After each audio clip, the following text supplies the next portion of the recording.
बात चाहे mobile users को हो या डाटा यूजर्स की, भारत चीन के बाद दूसरे नंबर पर है। लेकिन इतना बड़ा बाजार होने के बावजूद कुछ साल पहले तक ऐसा भी था जब हम विदेशों में बने मोबाइल पर निर्भर थे। लेकिन तस्वीर अब बदल रही है।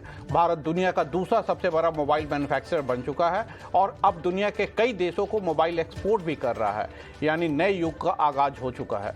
नमस्कार, मैं हूं राजेश सिंह और आप देख रहे हैं स्पॉटलाइट। आज स्वदेश के इसी दम के साथ करेंगे अपने स्पेशल शो स्पॉटलाइट की शुरुआत। मोबाइल मैन्युफैक्चरिंग से जुड़ी सरकार की पीएलआई स्कीम रंग लाने लगी है। दुनिया के सबसे बड़े प्रोडक्शन हब चीन को अब भारत आंखें दिखाने लगा है। ऐसा माना जाने लगा है कि 2025 तक आईफोन का नया हब बनकर भारत उभर सकता है। आईसीईए का भी मानना है कि 2026 तक भारत फोन उत्पादन का 60% निर्यात करने लगेगा। तो साफ है कि मोबाइल और उससे जुड़े कंपोनेंट मैन्युफैक्चरिंग के में नौकरियां भी बढ़ेंगी, साथ ही एक्सपोर्ट से विदेशी मुद्रा में भी इजाफा होगा। लेकिन इन सबको हासिल करने के लिए और क्या क्या करने की जरूरत है, नंबर 1 बनने के लिए क्या कदम उठाए जाने बाकी हैं, इन तमाम चुनौतियों और संभावनाओं पर हम बात करेंगे। हमारे साथ कुछ खास मेहमान भी होंगे, लेकिन उससे पहले देखिए स्पॉटलाइट की ये खास पेशकश।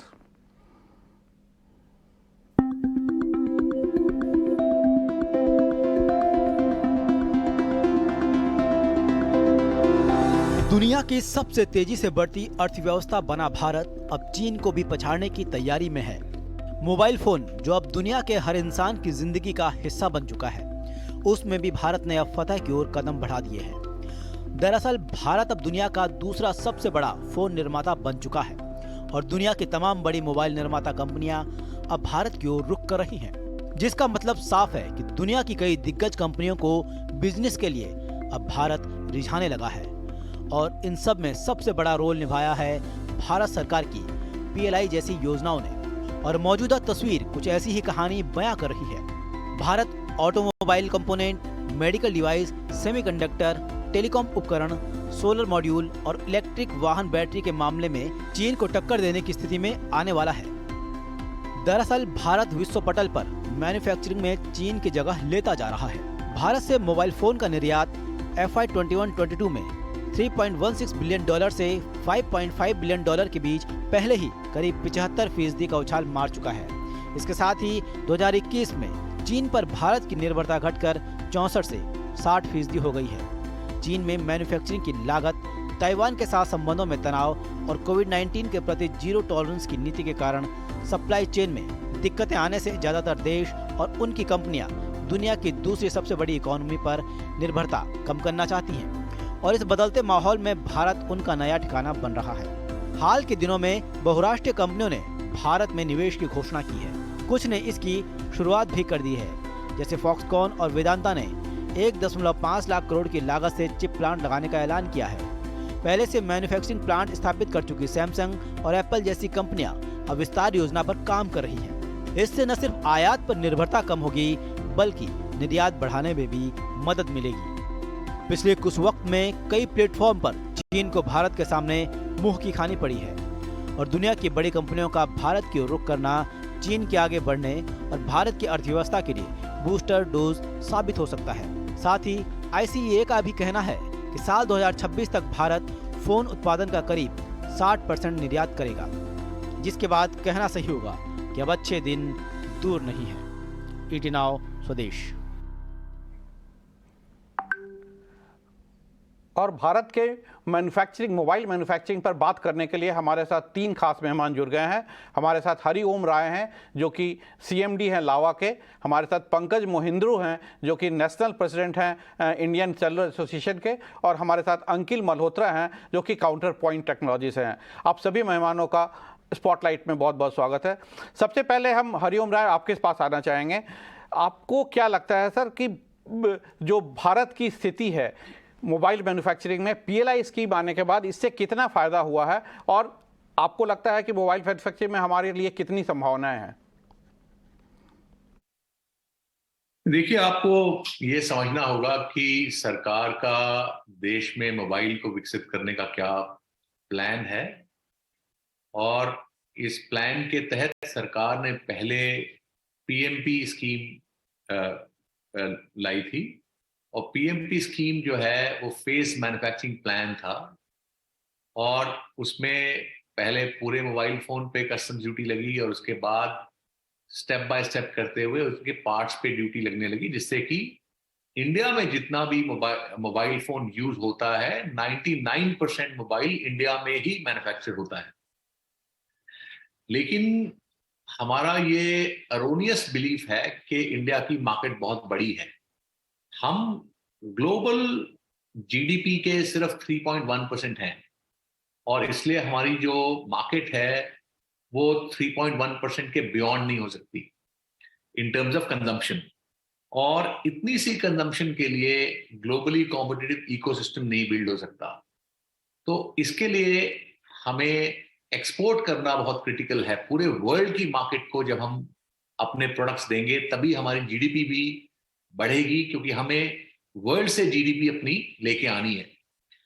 तो उसके लिए जो हमारी डिसेबिलिटीज थी, उन डिसेबिलिटीज को एक्सपोर्ट के लिए कुछ डिसेबिलिटीज थी, जैसे हमारी कॉस्ट कई चीजों में ज्यादा थी शॉर्ट टर्म के लिए, क्योंकि स्केल नहीं था हमारे पास में।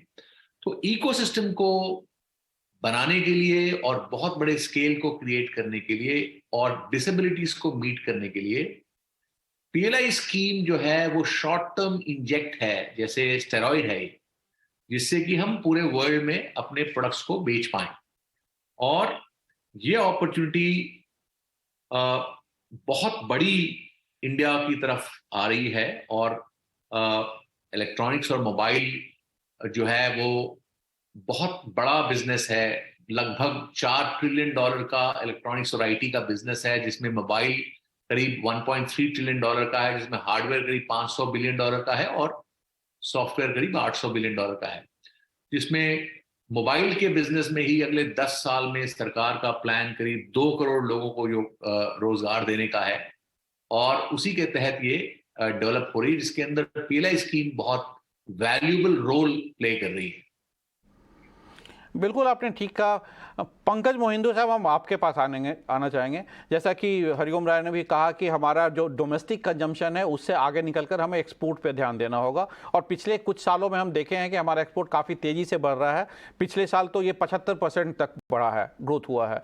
लेकिन अभी कुछ दिनों से देख रहे हैं, जैसे सितंबर में हमने लगभग $1 बिलियन का एक्सपोर्ट किया, लेकिन अक्टूबर में ये आंकड़ा थोड़ा कम हुआ है। आपको क्या लगता है कि ये शॉर्ट टर्म डिप हुआ है और आगे आने वाले दिनों में भारत के लिए कितनी संभावना है? देखिए, एक मैं जो आपके ओपनिंग रिमार्क्स थे आपके एंकर के, उसमें मैं थोड़ा सा करेक्शन करूंगा अगर आप मुझे इजाज़त दें तो। बिल्कुल। कि यू सी हमें चीन को मुंह की खानी पड़ेगी एक्सेट्रा, ये जो सारा सेंटिमेंट है ना, हमें अभी इससे बहुत दूर रहना पड़ेगा। जब इंडस्ट्रियल डेवलपमेंट होती है तो ये कोई मुक्केबाजी नहीं होती या कि रेसलिंग नहीं होती। ये एक गेम ऑफ गोल्फ होती है, जिसमें आप आहिस्ता आहिस्ता अपने जो डिसेबिलिटीज हैं उसको ठीक करते हैं, अपने हैंडीकैप ठीक करते हैं। तो ऐसा सेंटिमेंट हमें इससे बहुत दूर रहना चाहिए, क्योंकि अभी देश में बहुत कमजोरियां हैं। हमारी फाउंडेशन अभी बिल्ड हो रही है, आहिस्ता आहिस्ता फाउंडेशन बिल्ड हो रही है। हम कहीं 80% इम्पोर्ट करते थे मोबाइल फ़ोन, अब हम मोबाइल फ़ोन एक्सपोर्ट कर रहे हैं। इस साल हमें लगता है कि हम 75,000 करोड़ के मोबाइल फ़ोन एक्सपोर्ट करेंगे। तो उससे आपका एक सवाल का तो जवाब हो गया कि पिछले साल 45,000 करोड़ था, इस साल 75,000 करोड़ का मोबाइल एक्सपोर्ट है। बट ये एक शुरुआत है। अभी हमें पूरी सप्लाई चेन डेवलप करनी है, और कोई भी गाड़ी एक सिलेंडर पे नहीं चल सकती। जब इलेक्ट्रॉनिक की डेवलपमेंट होती है तो उसमें आपको एक सेकुलर डेवलपमेंट करनी पड़ती है। मोबाइल फोन की, IT hardware, laptop, desktop, consumer electronic और हर तरह के जो और इलेक्ट्रॉनिक्स है उसकी डेवलपमेंट करनी पड़ती है। क्योंकि जो बेस इलेक्ट्रॉनिक्स का वो सेमीकंडक्टर होता है, और उसके ऊपर कंपोनेंट होते हैं, उसके ऊपर सब असेंबलियां होती हैं। तो ये कंपोजिट इकोसिस्टम बनता है। और इस इकोसिस्टम के दो मेजर पिलर्स हैं। एक तो है कि ग्लोबल कंपनीज, जैसे आपने कहा सैमसंग, एप्पल, ये लोग यहाँ पे आके इंडिया को अपना एक्सपोर्ट बेस बनाएं। जैसे हरिओम जी ने कहा कि इंडिया की मार्केट छोटी है। मोबाइल फोन में मार्केट इतनी छोटी नहीं है, 5% के आसपास है हम दुनिया की मार्केट के। तो ये इतनी भी इंसिग्निफिकेंट नहीं है, पर इससे एक पूरी ग्लोबल इंडस्ट्री खड़ी नहीं हो सकती। और हमारी एस्पिरेशन क्या है कि हम 120 बिलियन डॉलर की मैन्युफैक्चरिंग करें मोबाइल फोन की 2026 तक। जैसे आपने बताया कि जो PLI स्कीम है उससे 60% एक्सपोर्ट टारगेट है, और उस पे हम अपना पूरा स्ट्रेटजी बना रहे हैं इस वक्त। कि हमें PLI एक्सपोर्ट स्कीम अभी टारगेट रंग नहीं लाई है, PLI स्कीम अभी शुरू हुई है। और जैसे हरिओम जी ने कहा कि PLI स्कीम से एक डिसेबिलिटी जो थोड़ी देर तक है वो उसको हमने मिटिगेट किया है। अब आगे के 3 4 5 साल में हमें एक सॉलिड फाउंडेशन बनानी है, और सबसे जरूरी है कि हमें एक जो पौधा लगाना है वो ऐसा है कि जो ग्लोबल इंडियन कंपनीज जो कि चैंपियन बन सके दुनिया में। दूसरा जो पिलर है इस डेवलपमेंट का कि ग्लोबल वैल्यू चेन्स इंडिया में अपना बेस बनाए, और दूसरा कि यहाँ से इंडियन ब्रांड्स जो हैं, कंपनीज हैं, वो ग्लोबल लीडर्स बने अगले 3 4 5 साल में। बिल्कुल इस आपने ठीक कहा कि स्ट्रैटेजी आपने सही कहा कि हम चाइना से बिल्कुल अभी काफ़ी दूर हैं, वहाँ से कंपेयर अभी हम नहीं कर सकते हैं। लेकिन ये मानना होगा चाइना दुनिया का सबसे बड़ा एक्सपोर्टर है, और हमारे लिए सबसे बड़ा चैलेंज वहीं पे है चाइना के मार्केट से। और पिछले 1 साल में हमने चाइना से अपने इंपोर्ट को लगभग 33% तक कम किया है। अंकित मल्होत्रा साहब, हम आपके पास आना चाहेंगे। आपको क्या लगता है कि जैसा कि पंकज महेंद्र ने कहा, हमने 46,000 से करीब 75,000 करोड़ का ये किए हैं, तो ये इसलिए भी हो रहा है क्योंकि स्मार्टफोन हम ज़्यादा बना रहे हैं जिसपे ज़्यादा हमें मार्जिन मिलता है या ज़्यादा उसका कॉस्ट होता है। लेकिन नंबर ऑफ वॉल्यूम में अगर हम के यूनिट्स ऑफ फोन देखें तो वो पिछले 1 साल में कम हुई है। इसकी क्या रीजन आप देखते हैं, क्यों कम हो रहा है डिमांड वर्ल्ड वाइड? देखिए, पहला रीजन तो ये है कि अगर हम देखें इंडियन मार्केट को, स्मार्टफोन मार्केट को, तो इस साल पिछले साल से कम वॉल्यूम एक्सपेक्टेड है।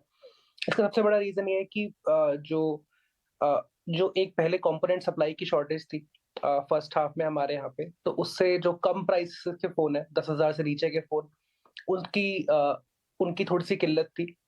अभी क्या है, उसके अलावा अगर हम देखें तो इंडिया की स्मार्टफोन मार्केट काफी स्ट्रांग रही है। 15,000 से ऊपर के फोन्स पे काफी अच्छी सेल हुई है। तो जो हमने देखा है वीकनेस, वो सारा 10,000 से नीचे के सेगमेंट में ज्यादा आया है, क्योंकि उसकी सप्लाई लिमिटेड थी साल के स्टार्टिंग में। अभी उसको थोड़ा ठीक होने में टाइम लगेगा, बट ऑल्दो अगर हम देखें वैल्यू टर्म्स में, तो इंडिया की स्मार्टफोन मार्केट काफी बड़ी है इस साल, और जितने भी स्मार्टफोन मैन्युफैक्चरर्स हैं इंडिया में, उनके लिए बहुत अच्छा सिग्नल है। अगर हम प्रोडक्शन की बात करें तो जो बहुत कुछ कहा गया है अब तक, मैं उससे काफी एग्री करता हूँ। बट अगर हम देखें इंडिया की स्मार्टफोन मार्केट जो है, डोमेस्टिक मार्केट, वो दुनिया में दूसरी सबसे बड़ी मार्केट है आफ्टर चाइना। USA को हम पीछे कर चुके हैं। सो हमारी डोमेस्टिक डिमांड काफी है, लेकिन अगर हमको बट हम ये भी चाहते हैं कि हम आगे और एक्सपोर्ट करें, और उस मामले में काफी फैसले भी लिए गए हैं, काफी कदम बढ़ाए गए हैं। सैमसंग और एप्पल जैसी कंपनीज काफी एक्सपोर्ट कर रही है इंडिया से। एक्सपोर्ट जो हो रहा है इंडिया से, वो काफी बढ़ता जा रहा है। तो जो भी मैन्युफैक्चरिंग को अगर हम देखा जाए, तो हमको उसको अभी 1 महीने या 2 महीने का ट्रेंड नहीं देखना चाहिए। This is a very long term thing. तो अगर हम ये क्वेश्चन पूछे कि सितंबर में ज्यादा था, अक्टूबर में कम था, तो आई थिंक ये सीजनैलिटी फैक्टर का बहुत बड़ा सीजनैलिटी का एक बहुत बड़ा इन्फ्लुएंस रहता है इस सेगमेंट पे। तो हमको जब भी देखना चाहिए, हमको देखना चाहिए लॉन्ग टर्म क्या है। अगर मैं पीछे जाऊं 7 या 8 साल पहले, 2014 या 15 में, तो इंडिया में 2 या 3 ही मैन्युफैक्चरिंग प्लांट थे स्मार्टफोन के लिए। अभी अगर हम देखें तो उसकी संख्या 50 से ज्यादा है, जो कि एक बहुत बड़ा है। तो that is the first step कि हम मैन्युफैक्चरिंग लेकर आए, असेंबलिंग लेके आए। सेकंड होगा कि हम अब बाहर एक्सपोर्ट करना शुरू करें, अपने यहाँ पे इकोसिस्टम बनाए, सप्लाई चेन बनाए, ताकि जो रॉ मटेरियल है, वो जो हमारे और कंपोनेंट्स हैं, वो भी इंडिया में बन पाए। उससे जो वैल्यू एडिशन होगा इंडिया में इन टर्म्स ऑफ वैल्यू, वो काफी बढ़ेगा, और रोजगार भी बढ़ेगा। तो आई थिंक दैट वो ये सेकंड स्टेप है जो हमको लेना चाहिए। बट इंडिया की डिमांड आई थिंक इस साल थोड़ी सी कम रही है, but next year I think ये बाउंस बैक होगी। हम आशा करते हैं कि नेक्स्ट ईयर बाउंस बैक करेगी। और हरिओम राय साहब, हम आपके पास आना चाहेंगे। आपको क्या लगता है कि 5G आने के बाद ये है और अंतर्राष्ट्रीय मार्केट में डिमांड बढ़ेगी स्मार्टफोन्स की? जैसे कि मैंने बताया कि अभी एक्सपोर्ट की सिर्फ शुरुआत भर है। $1 बिलियन वैसे बहुत बड़ा नंबर है और बहुत बड़ा पड़ाव है, लेकिन अगर देखा जाए तो एक छोटा सा माइलस्टोन ही है इस बिजनेस में। मतलब अगर मान लीजिए हम अगर $100-200 बिलियन का एक्सपोर्ट करें टोटल साल भर में मोबाइल फोन्स, तो हम कहेंगे हाँ हमने कुछ बढ़िया अचीव किया, जबकि देश में मात्र $30 बिलियन की कंजम्पशन है। तो देश की कंजम्पशन भी एक्सपोर्ट से बढ़ेगी। देखिए, इस देश की इकोनॉमी को बढ़ने की बहुत बड़ी अपॉर्चुनिटीज हैं, और वो अपॉर्चुनिटी सबसे क्रिटिकल एलिमेंट है उस अपॉर्चुनिटी को बढ़ाने का कि हम देश से निर्यात करें। और यहां से एक्सपोर्ट्स जब हम करते हैं तो हमारी जो जीडीपी में एक्सपोर्ट सरप्लस क्रिएट होता है, और ये एक्सपोर्ट सरप्लस जब हमारी इकोनॉमी में मल्टीप्लाई करता है तो हमारी लोकल कंजम्पशन भी बहुत बढ़ जाती है। तो अगर हमें 10-12-15% की जीडीपी ग्रोथ को अचीव करना है तो एक्सपोर्ट सरप्लस क्रिएट करना बड़ा क्रिटिकल है, जिससे हमारी लोकल मार्केट भी बढ़ेगी। और अभी हमारा मात्र $30 बिलियन का कंजम्पशन है इंडिया में मोबाइल का, जबकि ग्लोबली $450 बिलियन का कंजम्पशन है, $500 बिलियन का कंजम्पशन है मोबाइल का। तो ये अभी हमारी मार्केट भी मैनी फोल्ड बढ़ेगी as our GDP is going to grow. बिल्कुल, आपने ठीक कहा, हमें कई फोल्ड बढ़ने की जरूरत है और बढ़ेगी आगे आने वाले दिनों में। पंकज मोहिंदू साहब, हम आपसे जानना चाहेंगे कि जैसा कि हरिओम राय ने भी कहा कि हम 30 मिलियन फ़ोन की यूज़ करते हैं, जबकि वर्ल्ड वाइड 450-500 मिलियन की ज़रूरत पड़ती है। ऐसे में आपको क्या लगता है कि भारत के पास कितनी पोटेंशियल है? क्योंकि अगर हम PLI स्कीम की बात करें तो उसका फ़ायदा मेनली सैमसंग या एप्पल के कुछ एफिलिएट, फॉक्सकॉम या उनकी सब्सिडरी है 2-3 जो बना रहे हैं, उन्हीं को हुआ है। टोटल हमें जहाँ तक याद है 16 कंपनियों ने शायद PLI का फ़ायदा लिया है, जबकि भारत में 200 यूनिट्स मैन्युफैक्चरिंग प्रोजेक्ट्स लगा चुके हैं। ऐसे में और क्या करने की ज़रूरत है ताकि हम अपने प्रोडक्शन को बढ़ा सकें या एक्सपोर्ट को बढ़ा सकें? देखिए, बहुत ही सिंपल 2 पिलर्स की हमने बात की है कि जो ग्लोबल वैल्यू चेन्स हैं, जो सारी ग्लोबल कंपनीज हैं, वो यहाँ पे इस्टेब्लिश हो और यहाँ से एक्सपोर्ट करें। वो पहला जो फंडामेंटल है। दूसरा कि इंडियन कंपनीज डेवलप करें। जो एक्सपोर्ट लेड कंपेटिटिवनेस है, ये बहुत बड़ी बात की हरिओम जी ने। आप तो बहुत यंग हैं, आप याद कीजिए, एक मैं आपको हिस्टोरिकल फैक्ट बताता हूँ इकोनॉमी का, कि 1970s में यहाँ पे एग्स की प्रोडक्शन बहुत कम होती थी इंडिया में। तो अगर आप आज से 50 साल पहले देखें तो एग ₹1 का होता था, right? And the production was very little. We were producing probably less than half a billion eggs, right? आज हम करीब 800 बिलियन एग्स की प्रोडक्शन करते हैं। तो आज सबसे गरीब से गरीब आदमी भी एग की कंजम्पशन कर लेता है, और ये इंडस्ट्री बहुत एक्सपैंड की है। Multiple times it has expanded. So when you become globally competitive by becoming a large exporter, तो आपकी डोमेस्टिक मार्केट भी एक्सपैंड कर जाती है। हमारा एस्टिमेट है कि ये जो प्रोसेस ऑफ कंपेटिटिवनेस जो क्रिएट हो रहा है, उससे हमारी डोमेस्टिक मार्केट जो अभी 30 बिलियन की है, वो करीब 60 से 65 बिलियन हो जाएगी अगले 4 साल। और उसके बाद क्योंकि वैल्यू में जो हमारे काउंटर पॉइंट से दोस्त हैं, उन्होंने कहा इंडिया सबसे सेकंड बिगेस्ट मार्केट है, बट वैल्यू में हमारी बहुत छोटी मार्केट है। हम 30 बिलियन की मार्केट है हमारी। वॉल्यूम में हम नंबर 2 हैं। कोई 15 करोड़ स्मार्टफोन्स, हम 15 से 17 करोड़ स्मार्टफोन हम बेचते हैं। तो ये जब दोनों सप्लाई चेन यहाँ एस्टेब्लिश हो जाएगी और अफोर्डेबिलिटी ज्यादा बढ़ेगी, तो सरकार को और 2-3 चीजें देखनी चाहिए कि जो हमारे नेटवर्क्स हैं, स्टेबल नेटवर्क्स, प्लस जो हमारी टैक्सेशन है, पूरे टैरिफ्स हैं, वो भी लोएस्ट पॉसिबल हो, ताकि जो लोएस्ट कॉमन यूजर है मोबाइल फोन का, वो एक अच्छा स्मार्टफोन इस्तेमाल कर सके। जो अभी फीचर फोन को भी कुछ एक्सेस और लेने की जरूरत है, एंट्री और लेवल हाँ, टैक्सेस कम करने की जरूरत है ताकि मोबाइल फोन सबके आम आदमी के हाथ में स्मार्टफोन जा सके। अंकित मल्होत्रा साहब, हम आपसे अब जानना चाहेंगे कि क्या आप इन सभी बातों से वाकिफ रखते हैं कि भारत को एक्सपोर्ट कॉम्पिटिटिवनेस बनने के लिए क्या करना होगा? क्योंकि अभी कुछ दिन पहले ही इन्होंने टेलीकॉम मंत्री ने अनाउंस किया था कि होसूर के पास आईफोन अपना दुनिया का सबसे बड़ा प्लांट लगाने जा रहा है जिसमें 60,000 एम्प्लॉयमेंट देंगे। तो क्या आपको लगता है कि टेक्नोलॉजी उनसे आएगी और तभी होगी, लेकिन हमें अपने डोमेस्टिक कंपनी को बढ़ावा देने के लिए और क्या करने की जरूरत है, और ताकि हम अपने एक्सपोर्ट कॉम्पिटिटिवनेस को बढ़ा सकें? जी, थैंक यू। टेक्नोलॉजी आने में तो समय लगेगा, बट ये अगर देखा जाए तो ये पहला स्टेप है। अगर पहले आप मैन्युफैक्चरिंग करना शुरू करते हो, उसके बाद आप खुद बनाना शुरू करते हो। कोई भी कंपनी, कोई भी कंट्री में ऐसा नहीं हुआ कि पहले उन्होंने खुद बनाई और टेक्नोलॉजी फिर प्रोडक्शन किया हो। टेक्नोलॉजी प्रोडक्शन एक फर्स्ट स्टेप है। सो ये बहुत अच्छा है और बहुत इंपॉर्टेंट है कि एप्पल जैसे बड़े प्लेयर भी इंडिया में लेकर आ रहे हैं, अपनी मैन्युफैक्चरिंग सबसे बड़ा प्लांट इंडिया में बना रहे हैं, क्योंकि पूरी दुनिया अभी डाइवर्सिफाई करना चाहती है। कोई भी एक किसी एक, क्योंकि अभी जैसे अगर हम देखें पिछले 2 सालों में जैसे लॉकडाउन हुए हैं और बॉर्डर्स कई जगह क्लोज हुए हैं, कोई भी एक कंपनी अगर एक ही कंट्री पे डिपेंडेंट रहती है प्रोडक्शन के लिए, तो उनके लिए डिफिकल्ट हो सकता है। तो सभी लोग अपनी सप्लाई चेन, अपनी प्रोडक्शन डाइवर्सिफाई कर रहे हैं और उसका फायदा इंडिया को मिल रहा है। ये अच्छी बात है।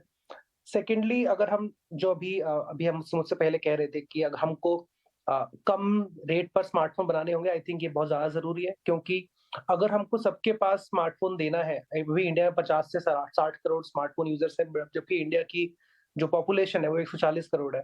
तो अगर हमको सबके हाथ में, सारे अडल्ट्स के हाथ में एक स्मार्टफोन देना है, जो लोग भी बटन वाले फीचर फोन यूज कर रहे हैं उनको भी लेकर आना है स्मार्टफोन में, तो ये बहुत जरूरी है कि अपने स्मार्टफोन का एंट्री लेवल प्राइस कम करें, वहां पर ऐसा स्मार्टफोन लेके आए कि लोग फीचर फोन से स्मार्टफोन पे आए। तभी इंडिया में स्मार्टफोन की जो खपत है, जो हम अभी बात कर रहे थे कि हम सबके पास पहुंचाना चाहते हैं, वो तभी हो पाएगी। उसके बिना ये मुमकिन नहीं है। तो अगर प्रोडक्शन होती है, हम अपना कॉस्ट कम करते हैं, तब ये पॉसिबल हो सकता है और उससे टेक्नोलॉजी आ सकती है। एक और फायदा ये है कि अगर हम अ, एक और फायदा इनका ये भी है कि हम अपने यहाँ पे इसके बाद सप्लाई चेन डेवलप करना शुरू कर सकते हैं, जिसका फायदा सिर्फ स्मार्टफोन्स में नहीं, इससे जो लर्निंग्स होंगी हमारी, जो हमने स्मार्टफोन में पहले प्रोडक्शन लेकर आए, फैक्ट्रीज लेकर आए इंडिया में, फिर उसके बाद सप्लाई चेन डेवलप की, इसका फायदा हम बाकी और जगह पे भी इम्प्लीमेंट कर सकते हैं। जो हमको सीख मिलेगी एज अ कंट्री, जो गवर्नमेंट को सीख मिलेगी, उसको हम बाकी और इंडस्ट्रीज में भी रेप्लिकेट कर सकते हैं। आपने ठीक फिर कहा। नेक्स्ट स्टेप होगा कि हम सेमीकंडक्टर में शिफ्ट करें, और हाँ, दो अभी स्टेप्स लिए बिल्कुल जा आपने रहे ठीक हैं। कहा। एक आखिरी क्वेश्चन हरिओम से राज जी आपके पास आना चाहेंगे। जैसा कि इन्होंने कहा, हम क्या आपको लगता है कि अभी प्राइमरली हम जो एक्सपोर्ट कर रहे हैं वो 4-5 कंट्रीज को कर रहे हैं, यूएस को, जापान को, जर्मनी को, यूएई को। क्या आपको लगता है कि हमको अपना एक्सपोर्ट इन 5 कंट्रियों के अलावा भी देखना चाहिए? साउथ अफ्रीका की बात करें या ऐसे कंट्रीज की जहाँ पे मैन्युफैक्चरिंग फैसिलिटी उतना नहीं हो या जहाँ पे चाइना का डोमिनेंस हो, उसके लिए आपको क्या लगता है, क्या करना चाहिए? देखिए, एक्सपोर्ट जो है आउटकम है आपके ग्लोबल कॉम्पिटिटिवनेस का। जो अब हमारी अपॉर्चुनिटी है इस कंट्री की, चाइना की पर कैपिटा इनकम बहुत ग्रो कर गई है, लेबर वहां पर अवेलेबिलिटी बिल्कुल डिफिकल्ट है, और जो अब हमारे कंट्री का, हमारे गवर्नमेंट का जो प्लान है वो यहाँ पर बहुत बड़े रूप में बड़े रूप में इंडस्ट्री इस्टेब्लिश करने का प्लान है। और जो प्लान हमारा नेक्स्ट है आफ्टर पीएलआई, वो ग्लोबल कॉम्पिटिटिवनेस का प्लान है। ग्लोबल कॉम्पिटिटिवनेस में जब हम ग्लोबल कॉम्पिटिटिव हो जाएंगे, जो स्टडीज हमारी चल रही हैं ये डिटेल में बात करने की है कि एक एक एलिमेंट पे सरकार काम कर रही है, जो इंफ्रास्ट्रक्चर है, चाहे मशीनरी है, चाहे इलेक्ट्रिसिटी है, वाटर है, कॉस्ट ऑफ कैपिटल है, लॉजिस्टिक्स है, ईज ऑफ डूइंग बिजनेस है, स्किल है, स्केल है। इस तरीके से कंप्लीट होलिस्टिक प्लान सरकार कर रही है।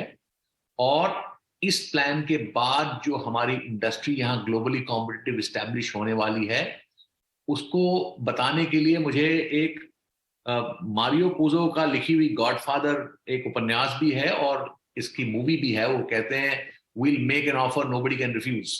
So the kind of offer we'll have after this global competitive industry which we are going to create दुनिया में कोई हमको रिफ्यूज नहीं कर पाएगा, इंक्लूडिंग चाइना। आज हम अभी चाइना हमने मोबाइल फोन के चार्जर्स एक्सपोर्ट करने शुरू कर दिए हैं। इस साल चाइना को हम 50 मिलियन चार्जर भेज देंगे। तो ये एक दो कंट्री की बात नहीं है। फाइनली एक्सपोर्ट में विनर टेक्स ऑल प्रिंसिपल्स होता है। अगर हम ग्लोबली कॉम्पिटिटिव हो गए तो चाइना को भी हमसे माल लेना पड़ेगा। बिल्कुल आपने ठीक कहा, हमें हॉलिस्टिक अप्रोच रखना होगा और हमें वैसा करना होगा कि we will make an offer which no one can refuse. आज के लिए स्पॉटलाइट में इतना ही। आप सभी मेहमानों का हमारे साथ जुड़ने के लिए बहुत बहुत धन्यवाद। अगले सप्ताह हम फिर जुड़ेंगे किसी नए टॉपिक पे स्पॉटलाइट में आपके साथ। तब तक के लिए नमस्कार।